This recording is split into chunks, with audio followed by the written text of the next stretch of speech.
Bhattacharya Ashtotra Saraswati Srimad A.C. Bhakti Swami Sri Prabhupada ki Jai Om Nitya Lila Pravishta Om Vishnupad Paramahamsa Parivakacharya Ashtotra Saraswati Srimad Bhakti Siddhanta Thakur Prabhupada ki Ananta Koti Vaishnava Vrinda ki Jai Namacharya Sri Haridas Thakur ki Jai Sri Rupa Shishanatan Bhata Raghunath Sri Jiva Gopal Bhata Dasa Raghunath Sad Goswami Prabhu ki प्रेम से कहो श्री कृष्ण चैतन्य प्रभु नित्यानंद श्री अद्वैत गदाधर श्रीवासदि गौर भक्त वृंद की जय श्री श्री राधा कृष्ण को गोपीनाथ श्याम कुंड राधा कुंड गिरि गोवर्धन की जय ब्रजभूमि श्री वृंदावन धाम की जय नवदीप मायापुर धाम की जय जगन्नाथपुरी धाम की जय गंगामयी जमुनामाई की जय श्रीमती तुलसी देवी भक्ति देवी की जय सामवेद भक्त वृंद की जय हरिनाम संकीर्तन यज्ञ की जय जय ग्रंथराज श्रीमद् भागवत महापुराण की जय जय Gaur Premanand all glories assembly god all glories to Assembly. All glories to Assembly. All glories to Sri Guru, Sri Gauranga. All glories to Sri Guru.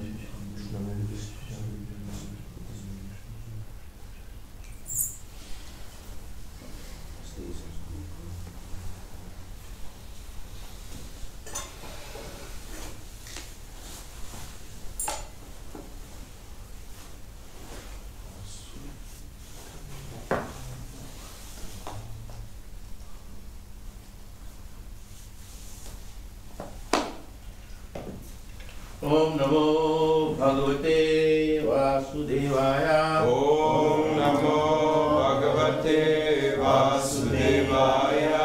Om Namo Bhagavate Vasudevaya. Om Namo Bhagavate Vasudevaya. Om Namo Bhagavate Vasudevaya.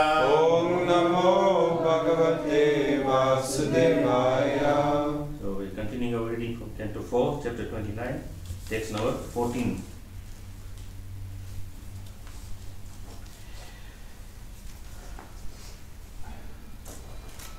Asuri, Asuri, Medram, Medram, Avrak, Arvak, Dwar, Dwar, Vyavyaha, Vyavaha, Graminam, Graminam, Rati, Rati, Upasta, Upasta, Durmadha, Durmada, Prokta, Prokta, Nirti, Nirti, Guda, Guda, Uchate, Uchate,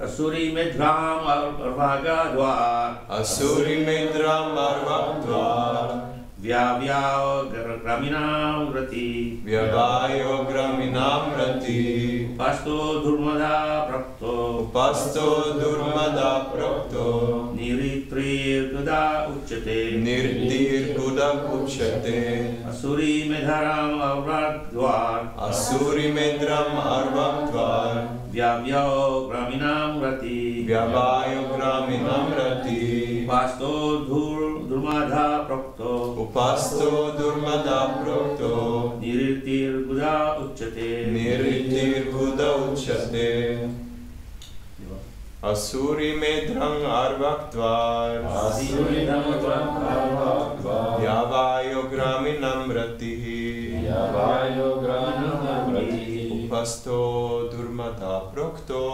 Upasto Durmada Prokto, Niritir Guda Uchate, Niritir Guda Uchate. It is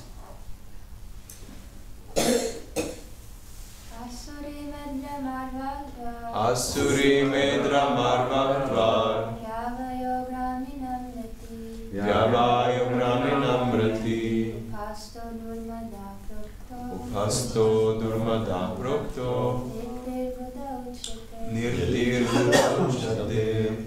You don't need mic? Online? People are asking what is going on. Sorry, So no problem for me. People watching online. yeah. I hope there's some watching. Okay, word by word. Asuri, Asuri, called Asuri. called Asuri, Medharam, Medharam, genitive. Janata, Arva, Arva, of the fools and rascals. of the fools and rascals, Dwaha, Vaha, gate. Yavya, performing sexual affairs. Performing sexual affairs. Graminam, of common men. Rati, attraction. Upasta, the faculty of procreation. Faculty of procreation. Durmada, Rokta, is cold. Niriti, Goda, rectum. Uchate, is cold. Translation and purport by His Divine Grace, A.C. Bhaktivinoda Swami, Srila Prabhupada. The city called Gramaka, which is approached through the lower gate of Asuri, the genitals, is meant for sex, which is very pleasing to common men who are simply fools and rascals. The faculty of procreation is called Dhurmada, and the rectum is called Niritri. Purport. When the world becomes degraded, civilization becomes demoniac, and for the common man, the rectum and the genitals are taken very seriously as a center of all activities. Even such a sacred place as Vrindavan, India, unintelligent men pass off this rectal and genital business as spiritual activities. Such people are called sahajas. According to the philosophy, through sexual indulgence, one can elevate oneself to the spiritual platform. From this verse of Srimad Bhagavatam, however, we understand that the desires for sexual satisfaction are meant for our the lowest of the mankind, lowest among men. They rectify these rascals. To rectify these rascals and fools is very difficult. After all, the sex desires of a common man are condemned in this verse.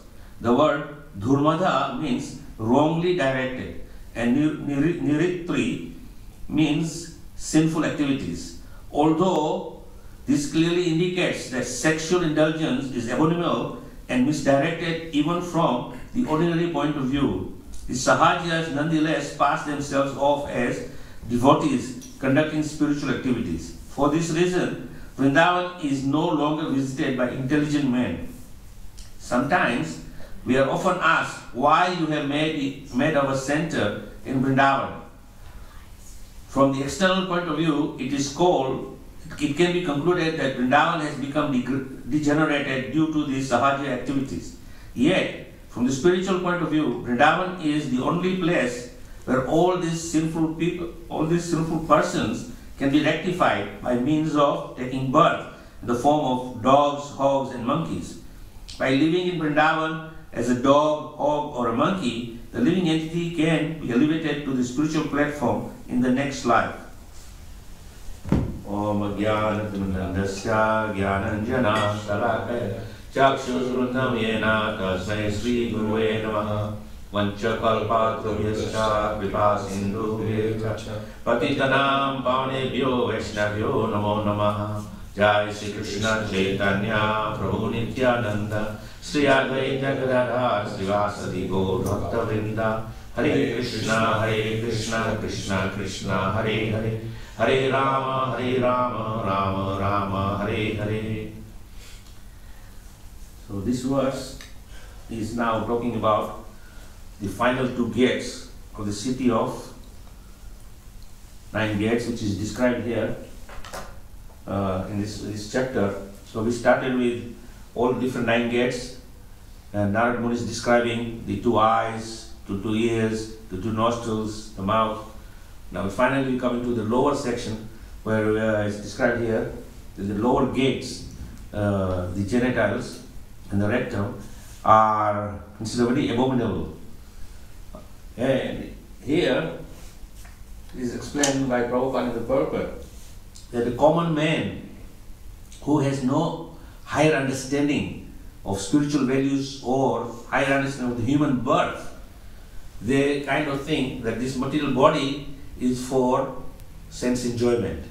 As we discussed in the past few days, that we are trying to enjoy this material world and all these facilities through the different senses, the sight, the smell, the taste, the hearing, the touch. And finally, it is mentioned here that in the material world, the highest pleasure which one thinks is available in the material world is the activities of male and female indulging in sexual activities. Now, if we talk this to the common persons that these are very sinful activities, they will probably laugh at us and say, you people don't understand what is real enjoyment. But they think that this is the highest enjoyment in this material world. But as Prabhupada is explaining here, that this is for the lowest of mankind. More than lowest of the mankind, Prabhupada is actually using very, very heavy words, and fools and rascals. Now when Prabhupada is using these words, we have to understand that these are like the less than animals, because even animals are not called fools or rascals. Basically, in the animal kingdom, by the arrangement of the Supreme Lord, there is procreation also. It is not that there is any abstinence there. The only difference between the human society and the animal society is that in the animal society, the animals actually understand that the act of sex is only for procreation. It is not for so-called sensual gratification. So you will never find animals indulging in this kind of activities other than when it is the right time, the appropriate time, when they indulge in the act of sex to procreate their species. Now, even science also kind of is agreeing with us in this term that this activity is meant for continuing the species. Each species needs to continue for future generations. That is the arrangement of the Lord in His master creation. At the same time, the modern scientists also agree that yes, this is very much required, and that's why sometimes they see that certain animals who are finding difficult now due to contamination of the atmosphere, that they cannot successfully procreate. So the scientists are actually working on ways how to protect all the species, because there are many species due to the interference of mankind, they have extincted. They are no more existing in this world.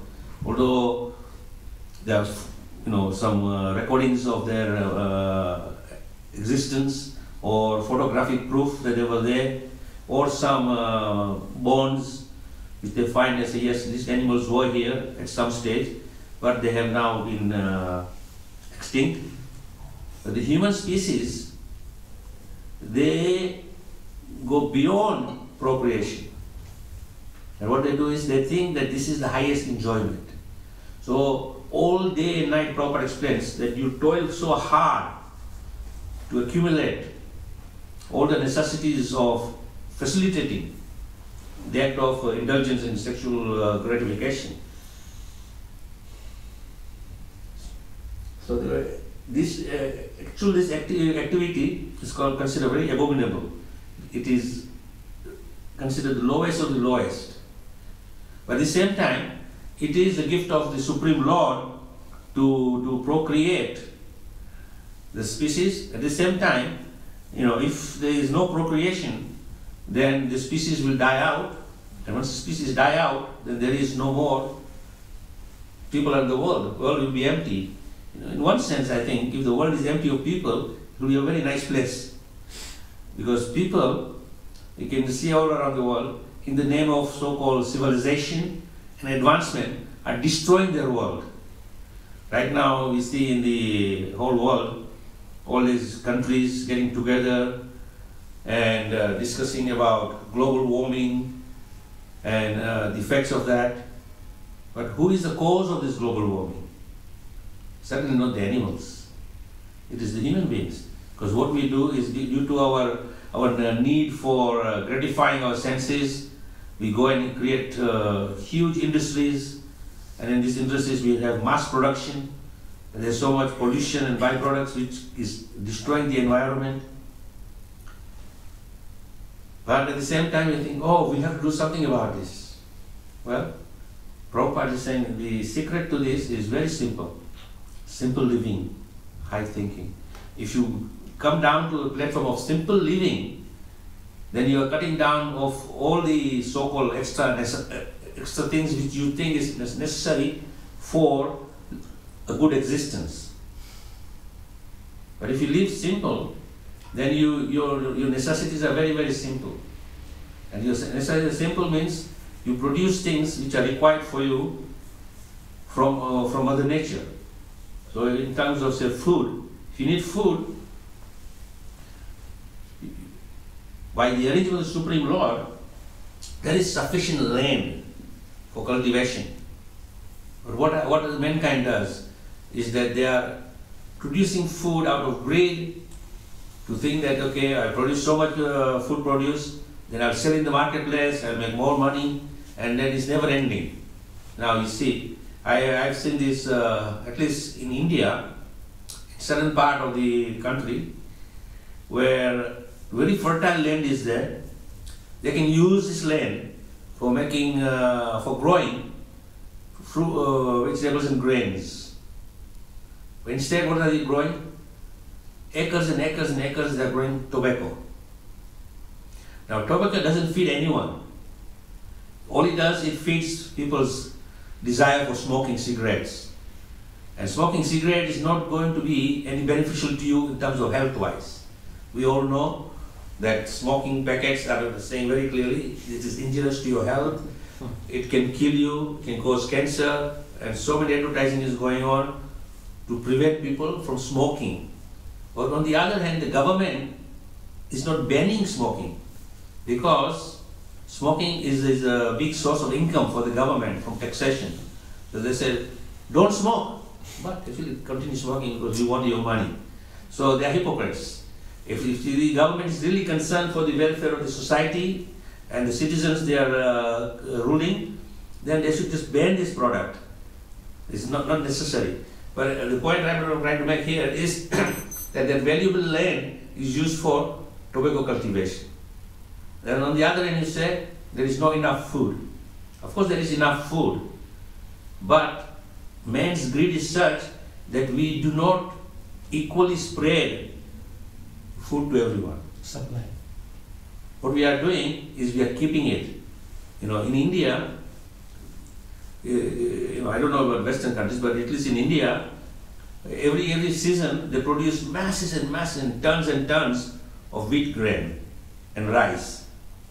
Now the government is making this policy to keep the farmers happy, because they know that if the farmers are happy and they get good income, they will vote us every time. So they are saying, we will buy your product. So the government is buying their product. And then there is huge warehouse where they stock these products. But they will not give it out to the market. Now they store it in this huge warehouse. So the economy works this way, that if there is less produce in the market, the prices are increased. The prices are increased, then the farmers get a bigger profit, the salesperson also gets a bigger profit. And then people are saying there is scarcity of food. But on the other hand, this huge warehouse are filled with food grains. And what's happening in these food grains? The rats are coming and eating it. At some point then, they are destroyed because it's not good enough for human consumption. So, if they didn't store it this way and just give it to the marketplace, then it would be very cheap. Now, one time a few years back, there was a huge bumper product of potatoes in UK. The English farmers, they produced so much potatoes. Now, the potatoes were produced so much that you cannot sell all of it in the marketplace in one go.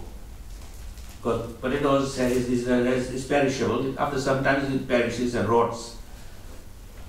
But then the government also wants to make sure that the prices are stable. So instead of giving potatoes at a very cheap rate, they're giving it at a higher rate. It is what is required for the economy. Because otherwise the economy will collapse. But I don't think it will collapse, which is just an illusion. And they were telling the farmers, do not harvest your potatoes. You just plow them back into the land, they will rot, and they will make more fertilizer, and the next time you will get a better land. But we will give you subsidy of your loss, so that you do not lose out in your economic wealth. So you can see the foolishness of the world, where they are manipulating the world in such a way, creating scarcity. But there is no scarcity. Prabhupada said one time in his lecture that Mother Earth is so kind that she can produce enough food, grains and vegetables for the whole world's population. Nobody will starve. But starvation is there because we are creating an artificial scarcity, and then people are losing out of this. Then another example I can give you, there was a bumper crop of grapes in Italy. Now what they do is with the grapes, instead of selling to people, which is a nice sweet fruit, which gives you enough sugar and natural vitamins, but they convert that into wine. Now when they convert it into wine, they have to store it. Storage costs money. Bottling costs money. And then if you sell the wine very cheap, then your profit goes down. So instead, what they were doing, they were pouring liters and liters and liters of this wine in the Mediterranean Ocean, in the sea, so that they don't need to store it. But the price of the bottle of wine is still high. So the economy is maintained. So artificially, all these things are maintained. And there's scarcity. But there isn't any scarcity. Everything is there. Ultimately, the whole world is revolving, as this verse says, on gratifying the bodily senses. And the highest pleasure which is mentioned is that the act of sex between a man and a woman, which is considered the highest pleasure in the material world. But nobody likes to talk about this because they think that this is kind of a taboo subject. At the same time, they want to enjoy these things. Now, by arrangement of society, we have moral codes and conducts, all societies, not just a particular society. In all societies, we have standard moralities. And a relationship between a man and a woman is done under the auspiciousness of a marriage. So young man, young lady gets married, and then they live a life together. It's not a problem. But now what is happening is we are getting a little bit perverted, and this perversion is infiltrating all societies, whether it's east, west, north, south, regardless. And what is the new terminology is common law living. So they live together in common law. So law protects them, but it is not under the auspiciousness of religion. Whether you are a Christian or a Hindu or a Muslim or a Jew, everyone has these sacred vows of marriage and a union of two people. But things are so perverted now that people have kind of lost their way in this material world. And not only that, but now there is such a big thing going on in this world about recognizing the third gender. Where is the third gender? By nature's creation, even if you don't follow spiritual values, just purely on nature's setup, there is the male and there is the female. So where is the question of the third gender? There isn't any. But due to perversion in the minds and psychologically disturbed people, all these things are coming up, and then what happens? The society is now pushing for it, that we have to recognize them and give them respectability. So there's massive protest going everywhere. But again, as Prabhupada explains, Bhagavatam is very clearly saying that this is condemnable. This is not it is not suitable for humans. Now, we understand that when do we consider ourselves as humans? Is that when we follow the principles of what is considered a good human being. And a good human being is that he follows the spiritual values. Now again here, Prabhupada is not saying about any particular religion. All religions are teaching the same moral principles. So Prabhupada said all religions which are in this world are based on religious principles of spirituality. and it is elevating the consciousness of man. So all religions, whichever aspect of religion you follow, ultimately they are all accepting the Supreme Lord as the Supreme Personality. Now, we may call this God by different names, that's okay. God is not restricted to one name. Otherwise, how can he be a God? God God means in definition is one who is supreme and one who has no second, and he has no limits. Now, you and I, as human beings, we have limits. There are certain limitations which we have. We can do things to certain limit. We cannot go beyond the limit.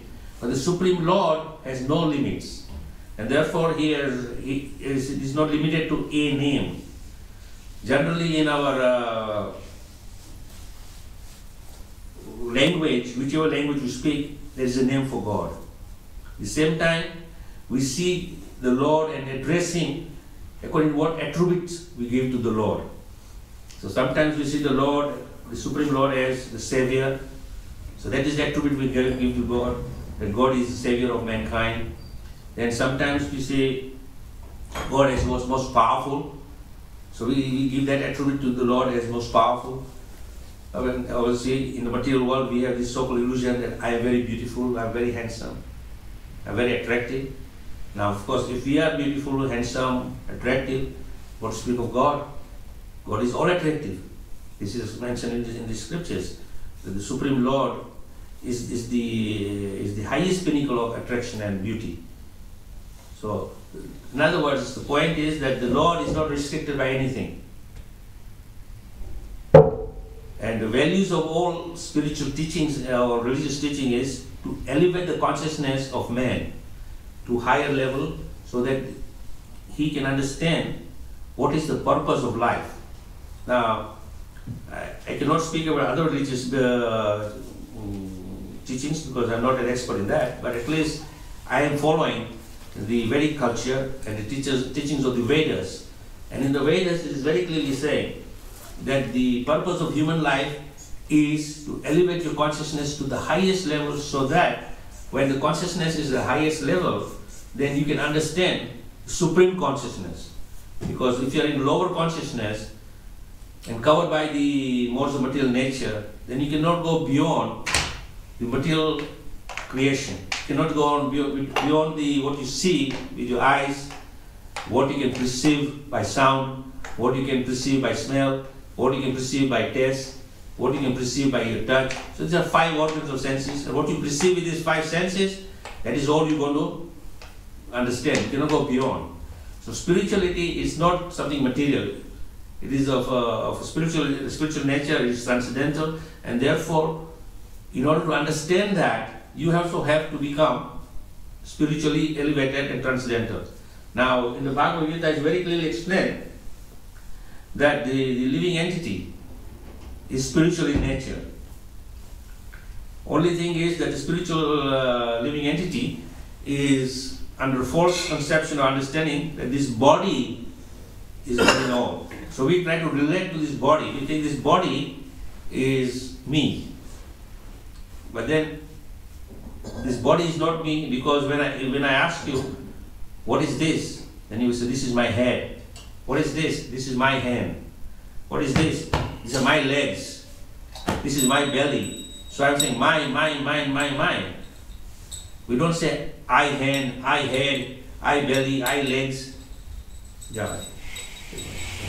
So the very language of saying that this is mine. So who is that voice which is claiming propriety of all these different parts of the body? Is the soul. So in Bhagavad Gita, very clearly Krishna explains, Mamayavansa Jiva Bhuta Jiva Sanatana, that all living entities are my parts and parcel.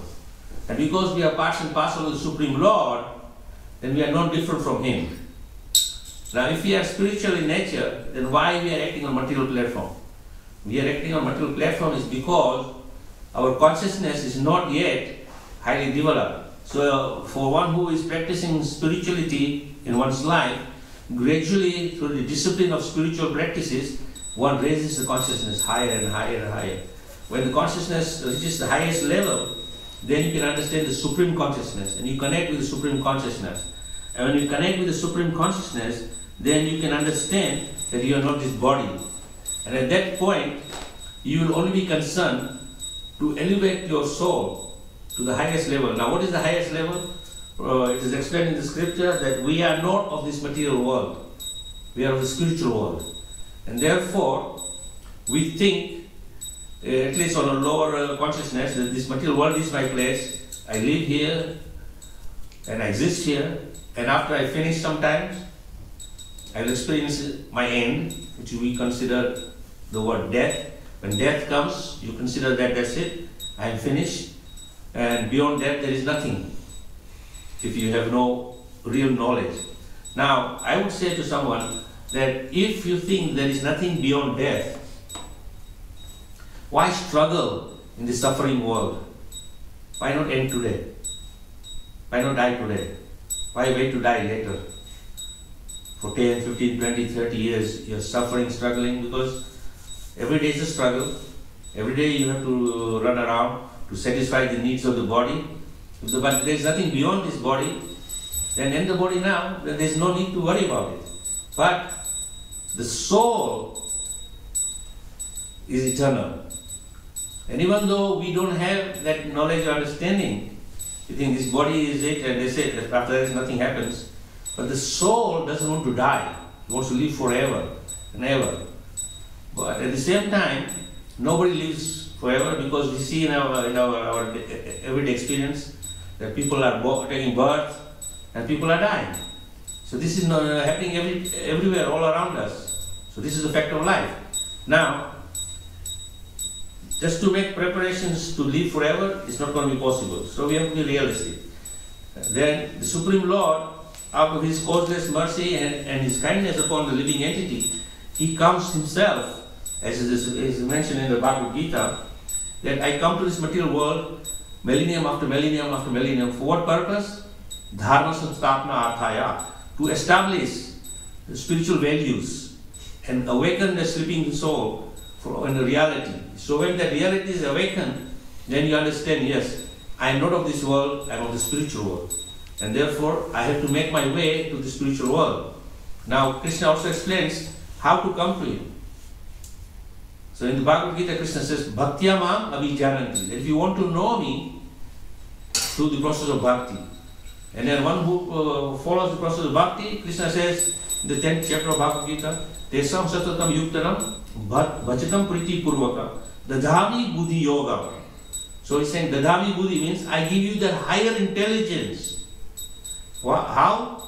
By doing bhajatam priti purvaka, by loving devotional service and worshipping the Lord in the spirit of bhakti, the spirit of devotion. So when we accept devotional path, then the Supreme Lord, by His kindness, elevates our intelligence to a higher intelligence. That higher intelligence is then allowing us to understand the Supreme Lord and the spiritual nature of the Supreme Lord. And also at the same time, our own spiritual nature.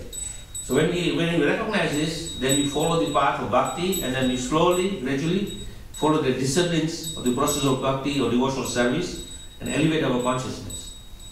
Now, to understand this principle is that this body is a temporary vehicle given to you and granted to you to live in this material world, to perform your devotional activities, because you're living in the material world, so you obviously you have the material body to assist you in the material world. In the spiritual world, you have the spiritual body. So you cannot use a spiritual body in the material world because you are in a foreign environment. You have to be in your natural environment. So this explains the analogy of fish out of water. When the fish is quite happily in the water, whether it is a salt water fish or freshwater fish, regardless, it is still the environment is water. Now, if it's the right environment, you're quite happy in that. For example, you take a freshwater fish and you put it in an aquarium with salty water, the sea water, that fish is going to die immediately because it is not its natural environment. Although someone will say it is water, but the water is not of the quality that fish is meant to be. Vice versa, you take a fish from the sea and put it into fresh water, so it will be the same thing. But if it's in a natural environment, fish is quite happy. So this example Prabhupada gives that if you take the fish out of its environment, then it will be struggling for existence and it will end its life. Then the soul will continue and get another body depending on the next level of consciousness. And then again in the next body, there will be a suitable environment for that soul to make its progress in the what I call is the upliftment of spiritual consciousness. So when you take the fish out of the water, struggling, you put fish back in the water, it's quite happy. So similarly, the jiva, the soul, is out of its natural environment. So when it's out of its natural environment, it is struggling for existence. So then by Krishna's arrangement, he has given us this material body which is suitable for us to exist in the material world as a temporary passenger. As Prabhupada describes, this body is a vehicle for the soul to migrate from the material world to the spiritual world. So this material body is perfect for the material environment. But again, as this particular verse is saying, that if you misuse this body, thinking this is only meant for eating, sleeping, mating, defending, and just live like existing, but there is nothing beyond that, then what happens is that you are misusing this vehicle which is granted to you by the grace of the Lord to cross the ocean of material suffering from the material world to the spiritual world. Now, this another analogy I give is that we all have also sometimes desire to try and see what it's like to be in the sea. So you jump in the sea and you can hold your breath for a minute or two, and you go inside and you swim underneath. But as soon as the air is finished, you have to come up and get another gulp of air and then replenish the air and then go back in. Now, that is giving you a very short time to be in a what I say is a unnatural environment for you, because this body is not meant for that environment. It's meant for land and air. Now the same with the fish is made in such a way that it can survive very happily in the water. Now even the fish needs air, but how do they get their air? It's by the Lord's arrangement. They take lots of water through the mouth and passes through the gills, and whatever oxygen is there in the water is extracted for the survival of the fish. So it is very, very technically arranged by the Lord's arrangement, that everyone is taken care of very nicely. Now, if you have a desire to stay in the sea for a longer period, then it is still possible by artificial means. So what we do is we have created the scuba diving career. So you have an oxygen tank on your back, and you have this rubber outer skin, and then you cover your eyes with the glass, and you have breathing equipment, and you can go underneath. You can spend like 1 hour, 2 hours, 3 hours underwater in a so-called artificial body. So you're getting body within a body. You already have a body, but you create another body which allows you to spend time in the water. But again, you cannot stay there forever, because there is a limitation of the amount of oxygen you're carrying.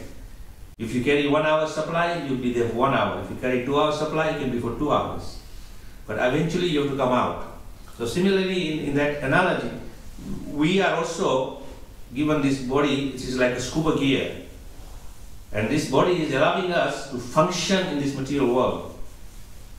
But we have limited time. We don't have unlimited time. And that time is from the moment we take birth in this material world to the point we die. That is the time we have. Not a second more, not a second less. That once death approaches, that's it, finished. And when you depart from this body, then what happens to the body? Body begins to degenerate and goes back into its natural elements. But the soul cannot stay in that body because it is no more suitable. It is expired its time. But Krishna says, if you have not made your journey complete in your present existence, then he said, not to worry, I'll give you another body. So you go into another body. and another body. And again in the Bhagavad Gita, Krishna is explaining that the repetition of birth and death is depending on the activities you perform. Now if you perform your activities in a way you think that this is perfect life, eating, sleeping, mating, defending, enjoying this material world, and Krishna, that is fine. But that will decide your next birth.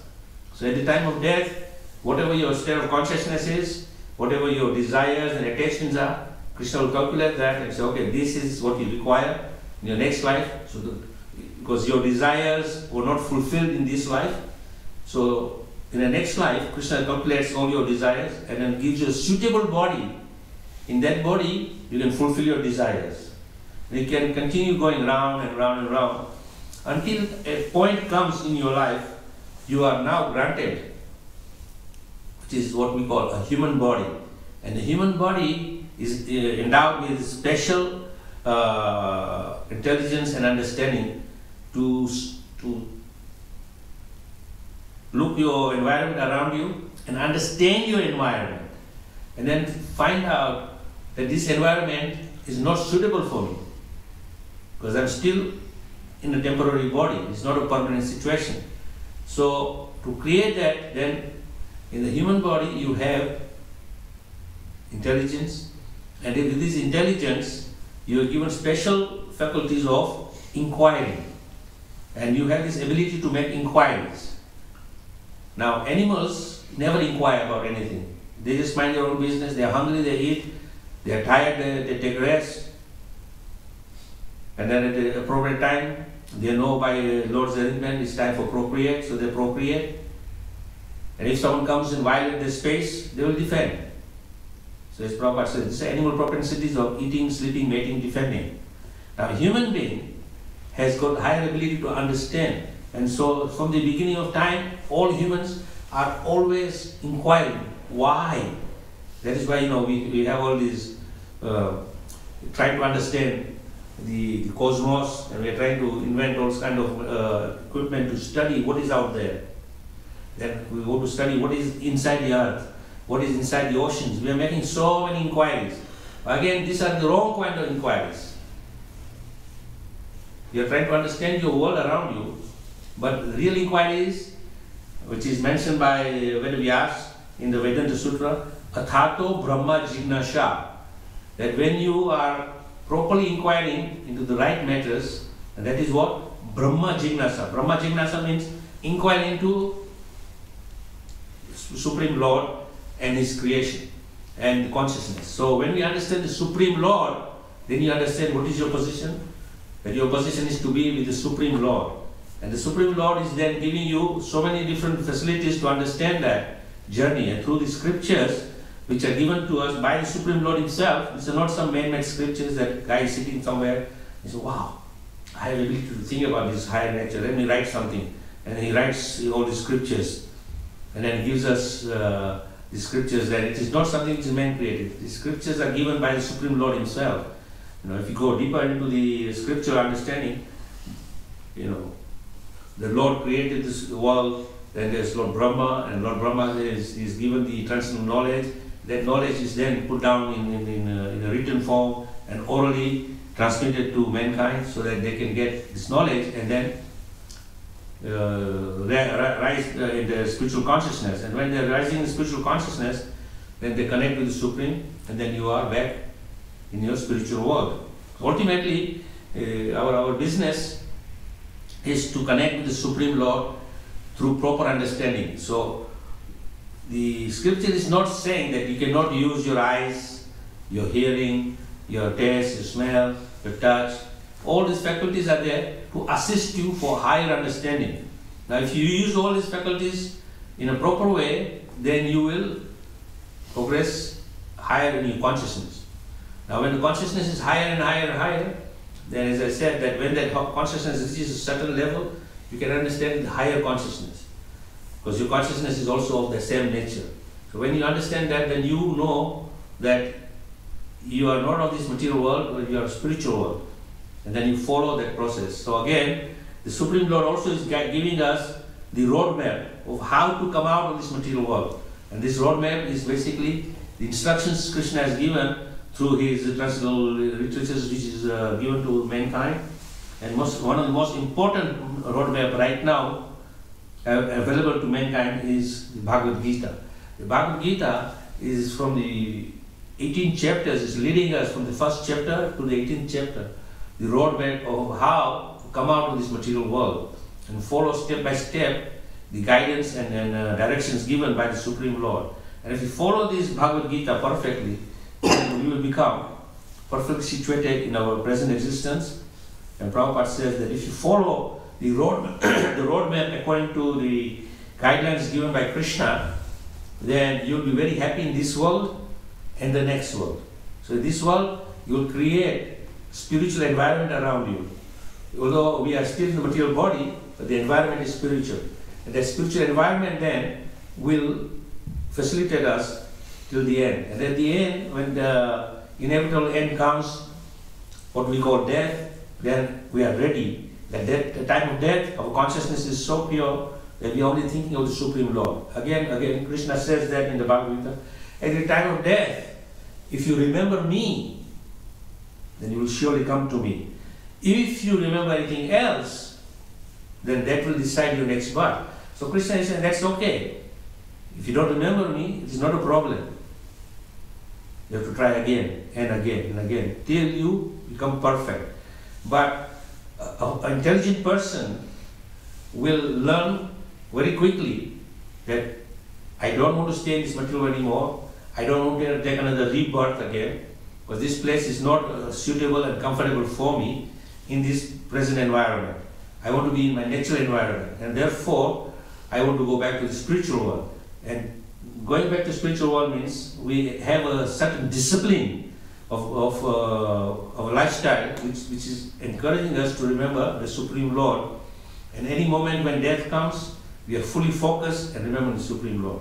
So that's why we have a very strict discipline that we wake up early in the morning and we glorify the Lord and joyously worship Him. Then we chant the holy name as Krishna has given us the Mahamantra, the holy name, Hare Krishna, Krishna Krishna, Hare Hare, Hare Ram, Ram Ram, Hare Hare. We chant the holy name. Then we read the scriptures. Then amongst us, we discuss the transcendental subject matter.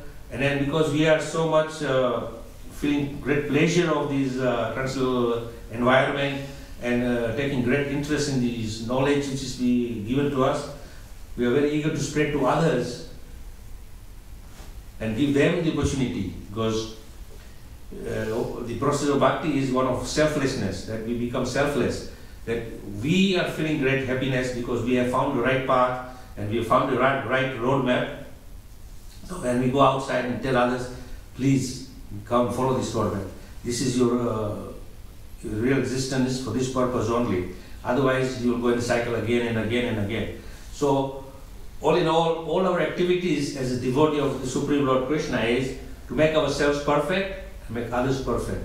This is what Lord Chaitanya is saying, Sarthakari karo para upkar. You make yourself perfect and make others perfect. In this way, we try to make the whole world perfect so that everybody gets opportunity to go back to the spiritual world. And this is the ultimate goal of human life.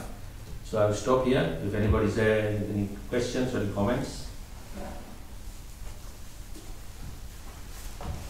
Hare Krishna. So, no, yeah. I just, thank you, Maharaj. You mentioned that when the consciousness is elevated, then we can understand we're not this body. So how can we be aware at this state that we're not this body? Well, this state is very simple. That the very fact you are here is that you have at least understood intellectually that you are not this body, you are spirit soul. And that is why you have come to a decision in your life that you want to follow the discipline of devotion and bhakti in Krishna consciousness. So that in itself is that your consciousness is already elevated to the point where you at least come to that acceptance that you are not of this world, you are of the spiritual world, and therefore you have to make your way out of this world. Now on the other hand, as I said, there is a very disciplined process which we execute every day in our existence. And if we follow this process every day, very strictly, then every moment we are following this process of bhakti or devotion, the consciousness is rising a little bit higher, a little bit higher, a little bit higher, to the point we'll reach the highest level. Now, this is not something we can gauge. Like, for example, you want to measure the temperature, you put a thermometer and find out what is the temperature. But this level of rise of consciousness, there's no gauge. The only gauge is that you feel more and more happier. As Prabhupada says very clearly, that one who is in this process of bhakti, you feel great inner happiness. Not external happiness or not material happiness, but spiritual happiness. And you feel yourself very comfortable, yes, that you are on the right path. And you every day your enthusiasm increases more and more and more. Your eagerness increases more and more and more. This is one way of gauging that your consciousness is now elevating. Because, if you are on this side and slowly you are transmigrating from this side to this side, you will see that the situation you were in before is kind of gradually improving. More and more improves, then you get more and more attracted towards this because you see that the situation is much better on this side. So your eagerness, your enthusiasm will get stronger and stronger and stronger. The attraction will get stronger. And you will become more and more peaceful in yourself. Unless until you become very peaceful within, you'll be very disturbed. And when you're disturbed, then you'll be completely dragged in all different directions. So this discipline of bhakti is that gradually our consciousness is elevating. And there is, the only way I can say is that every day our eagerness and enthusiasm increases more and more. That is one way of gauging that your consciousness is heading in the right direction. Thank you. You have a question? Thank you, Maharaj, for your very precious speech. My name is Sunil. I'm from Nepal. I'm here for United Nations meeting and I came here. I come from United States, West Virginia, and very nice to listen to your speech, Prabhu. Maharaj, I heard from you that super consciousness. So, is there any idea to control the mind and to make a super consciousness? That is, how can we do, Maharaj? See, control the mind is very easy. Discipline. You have to discipline in your life, and you have to accept. So first of all, through our intelligence, we know what is right and what is wrong. Just like in the Purport Prabhupada said, that because we are so grossly engaged in this material world and using all these different faculties of the 9 gates of the body for indulging in sense enjoyment, and most of it is all sinful activities we are performing. So we have at least a moral understanding of what is right and what is wrong. Again, as I said, we have the intelligence not just to inquire, but also we have the intelligence and ability to differentiate between right and wrong.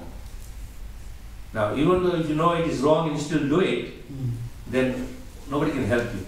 Suppose you know that you are in Switzerland here, Switzerland has got law enforcement here to bring discipline in society. Now, if you break the law of Switzerland, what will happen? You'll be imprisoned by the police. But you cannot tell the police, well, I'm not from this country. No. You may not be from this country, but since you're in this country, you have to follow the rules and regulations of this country. But similarly, we are not of this world, but we are in this world. So there are certain understanding with our own intelligent and moral understanding, what is right and what is wrong. So when you know what is right, do the right thing. If it is wrong, you abstain from it. So sinful activities are wrong. Anything which is sinful, you don't do. So therefore, the Bhagavad Gita, as I said, is our roadmap, is explaining us and telling us what is right and what is wrong. So when we have this information at our disposal, then we make the right decision. And you control the mind. And controlling the mind is that you have to discipline the mind. Now sometimes we say it's very difficult to discipline the mind. It is not difficult. I will tell you, for example, you buy a small puppy, and then that puppy is very small, it's got a mind of its own, but you train the puppy to sit, to fetch, to come here, and then you take for regular walks, and then from experience that when you feed the dog certain time, then at a certain time, at some point he has to go and pass stool, so you know that this is his stool time, so you take him out and he does this business there, he doesn't do it in the home, so you are training him. Now the dog's mind is trained by you by disciplining. So similarly, if you can discipline the dog's mind, why you cannot discipline your mind? You can discipline yourself also. But here, fortunately for the dog is that you are the master, disciplining. But then we have the Supreme Master. The Supreme Master is giving us guidance. But the Supreme Master is so kind that he will tell you what to do, and he will give you the understanding what is right and wrong. But he won't enforce it. But so again, controlling the mind should come from your free will. If you want to control your mind, you can control. If you don't want to control, then you don't control. But if you have an uncontrolled mind, then you will be running in 50 different directions. If you have controlled mind, then you are focused. So that's why Bhagavad Krishna says, Ekakuru Nandana, you be focused. Be resolute in your purpose. You know what is your purpose, you will be focused. Otherwise, you will be many branch, and you will be all over the place, then you don't do justice. So, basically, as I said, Krishna has very kindly given us intelligence to differentiate between right and wrong, higher understanding, all these things are at our disposal. Now, how we utilize it is up to you. If you utilize it in the wrong way, then nobody can be blamed but yourself. And if you do it in something which is against the principle of lawfulness, then you have to pay the price for it. So similarly, we have to be self-disciplined and never overindulge in anything. Because overindulgence is again very sinful, and it is also harmful. And if you indulge in anything which is overindulging, then you will see that the consequence of that is that you will suffer different kinds of aches and pains. But if you just do it in the right amount, at the right place, at the right time, then it's no problem. So discipline is the bottom line. And that is why when we come to Krishna consciousness, we become a disciple of the spiritual master. What does disciple mean? One who is disciplined. The spiritual master who is at a higher level, he will be your master to guide you and discipline you. But again, the spiritual master is not going to enforce this discipline. He will explain to you in the nicest possible way to follow the discipline. Now, if you don't follow the discipline, the spiritual master cannot do it. Just like the puppy, you train the puppy very nicely, but if your puppy doesn't want to, then it will be an undisciplined dog. Eventually, you will get rid of it because it said, I don't want, I'm going to get another one who's more disciplined. So, similarly, we have the ability to be disciplined in ourselves. And discipline doesn't come from external affair. It should come from inside. And you have to understand yourself that yes, I want this, and therefore I will follow the path of discipline. Just like in material world, if you want something very desperately, you'll be focused and all your energy will be there to get it until you get it. But it's you have to do it. Someone else cannot do it for you. So same thing with the mind control, the elevation of consciousness, discipline, all this has to come from yourself. And you as a person, the soul, has got intelligence. Krishna has given intelligence to every living entity. How we utilize this intelligence, Krishna says, I give you free choice. You can do whatever you like. But, as I said, at some stage in our life, we will come to an understanding that what is right to do. And therefore, we follow this process. And that's why I'm saying all of us who are sitting here can at least come to that level or that degree of understanding that this is the path I want to follow, and that is why I'm here, and then we follow the discipline. And as you follow in the process of bhakti, then gradually you will get more and more purified of the material contamination and attraction to the Supreme Lord, and then you will be happily situated. Okay? Yes. Alright, Hare Krishna. Thank you, Maharaj. Yes, Prabhu. Thank you for the lecture. Maharaj, in purport, Srila Prabhupada told about even sahajas can elevate his consciousness to spiritual platform when they was born in Vrindavan, like hogs and dogs. And what about qualifications should have devotees to live in Vrindavan? You see, Prabhupada mentioned, I didn't want to touch that because it is very controversial, but since you asked the question, Vrindavan is the holy Dham. It is a place of, Prabhupada says, sporting ground of Krishna's pastimes with his devotees. So it has a very, very powerful place where you can get to experience Krishna and relish the purity of the Dham. But what is happening is that, as Prabhupada mentioned in the purport, that the Vrindavan today has become contaminated. Now, not the Vrindavan, the real Vrindavan, but the covering of Vrindavan has become contaminated.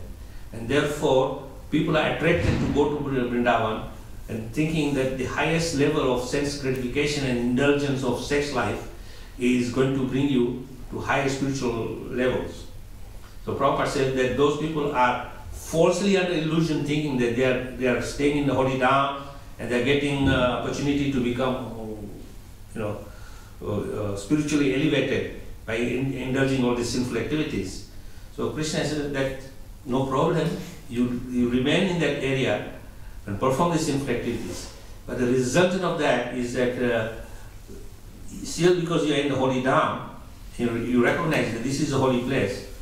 So therefore, Krishna is giving you opportunity, as Prabhupada mentions, that you will take birth as a monkey, as a hog, as a dog, and species in Vrindavan who are living in that holy Dham, but they are not living very happily there.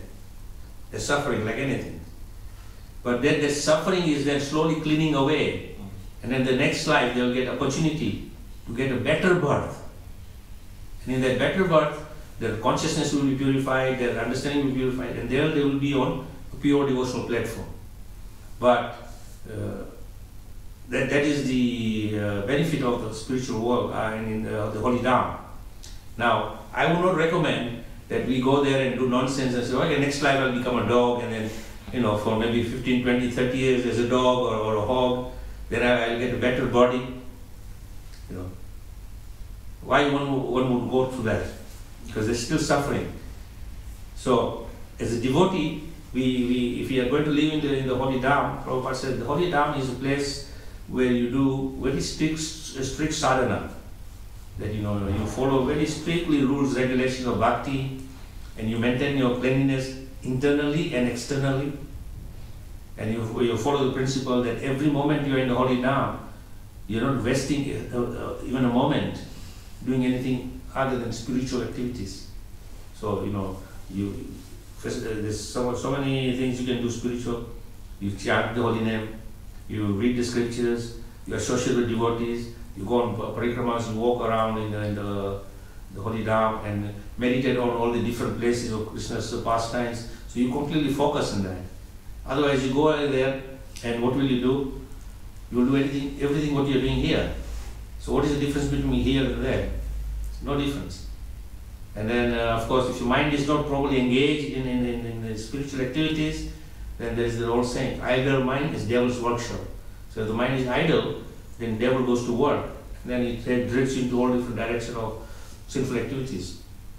So the sahajas are like that. I mean, even now you go to Vrindavan, you'll find all these sahajas thinking, it is okay to do all these things. So they smoke ganja, they drink alcohol, and they indulge in all these illicit affairs, thinking this is the highest. But it's not. Eventually, you will suffer in this life, and then next life, of course, as Prabhupada mentions, that you'll become a dog, hog, or some animals, monkey, whatever species. You take birth in this holy Dham, and after that, again you'll get a human birth. Now, that human birth will give you a better opportunity to become spiritually elevated and consciousness-wise. But there's no guarantee. Because you see, even if you have purity in your heart, but if you go in a contaminated place, it will become contaminated. This is the nature of this world. You know, if you know chemistry, it is called law of entropy. You know, from more concentrated to less concentration, you go from here to there, and then it equalizes. So for pure, you go into contaminated place, contamination will come in. It is not the other way around. So you cannot purify the contaminated place, the contamination will come to you. So again, there is no guarantee that dead life again, and you have to take again birth as a hog and a dog or a monkey or whatever, you know. You suffer more. So basically, if you have higher intelligence, then you will not indulge in these activities. And those who go to the holy dham, basically it is only meant for short time. You go to the holy place for pilgrimage and do your pilgrimage, and after that you come out. Because the longer you stay, the more you may end up committing a lot of sinful activities. But the only time when you go up there is when your consciousness is very highly developed, and you know now you are at the end of your life, so you don't have anything left now. So then you go in holy dham to depart from this world. You know, that's your final call. So one has to be very careful that going to the holy dham, you know, we cannot just think, oh, this is a holy place, or you know, I'll just stay there. Unless until you're focused and serving. That's why Prabhupada said, holy dham is place meant for, you know, higher spiritual cultivation, not for sense enjoyment. But you know, if you go today to Vrindavan, there's all facilities for sense enjoyment there. So it's not going to help you, you know, it will say, it will entice you, come. Just like, you know, you go to Las Vegas, the sin city of the world, you know, you're going to be attracted to perform sinful activities there, because it's facilitating. That's why it's called the sin city of the world. Every possible sin under the sun is found there, and you cannot be free from it. So same thing in Vrindavan now is so much polluted by all this modern civilization, that the beauty of the original Vrindavan Dham, the simplicity is gone.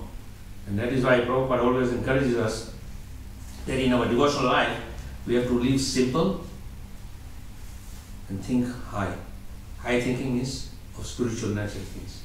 But keep your requirement minimal. But if you go there with a higher expectation, then it's not going to fulfill your spiritual journey properly. So go to Vrindavan, no doubt. But then you see, we are right now here in Zurich, and it's particularly this building here, and we have the beautiful Lord, Lord Jagannath, Baladev, Subhadra, Sri Gaunita. This is also holy dham. We are in the holy dham. Wherever the Lord is, that is where the holy dham is. The Lord is never separated from the holy dham. So we are in the holy dham right now. So we get the same benefit that we would get by going to Vrindavan. Here. But our mentality is saying, no, I want to go to that place. But it's already here. Don't need to go anywhere. And Prabhupada explains, for a devotee of Krishna, he carries the holy dham in himself, because you carry Krishna with you. And if Krishna is with you, then the holy dham is with you. So it's again, instead of consciousness and thinking, that if you think in the right way, then you are in a pure environment. And if you think the wrong way, then you can bring the contamination. It's very simple. So keep the mind and heart pure, then you are all a happy person. All right, Hare Krishna. Thank you very much. Jai Srila Prabhupada, Jai Srimad Bhagavatam ki Jai, Gaur Bhakta Vrinda ki Jai, Atmanivedana Maharaj ki Jai.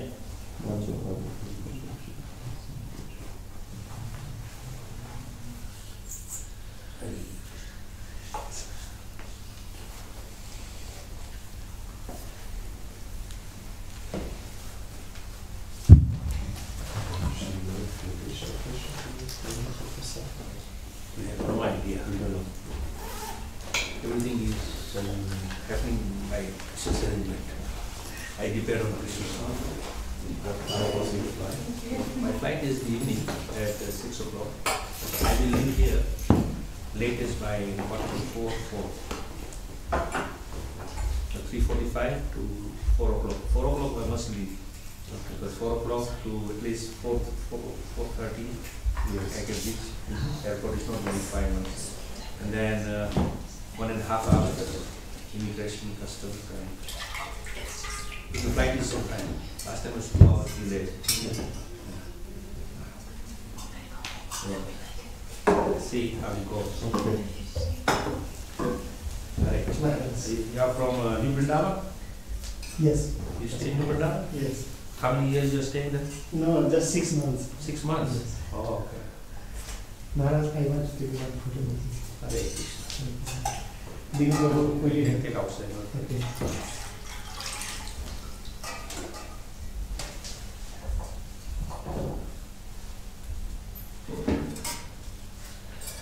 So you are just visiting New Vrindavan for a short time, or you planning to stay longer? Yes, I'm planning to stay one.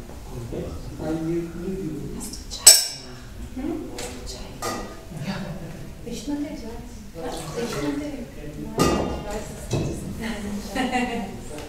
mir gerade so was ich da wäre so rein, der kippt schnell. Voll schön mit dem Orange. Ja, ich mache es nicht immer, aber ich habe es jetzt, wo es wieder kalt wird, ist Chai. Also es ist nicht unbedingt der Chai, es ist so der Ginger, der Zimt, das sind die Wärme. Das sieht voll cool aus.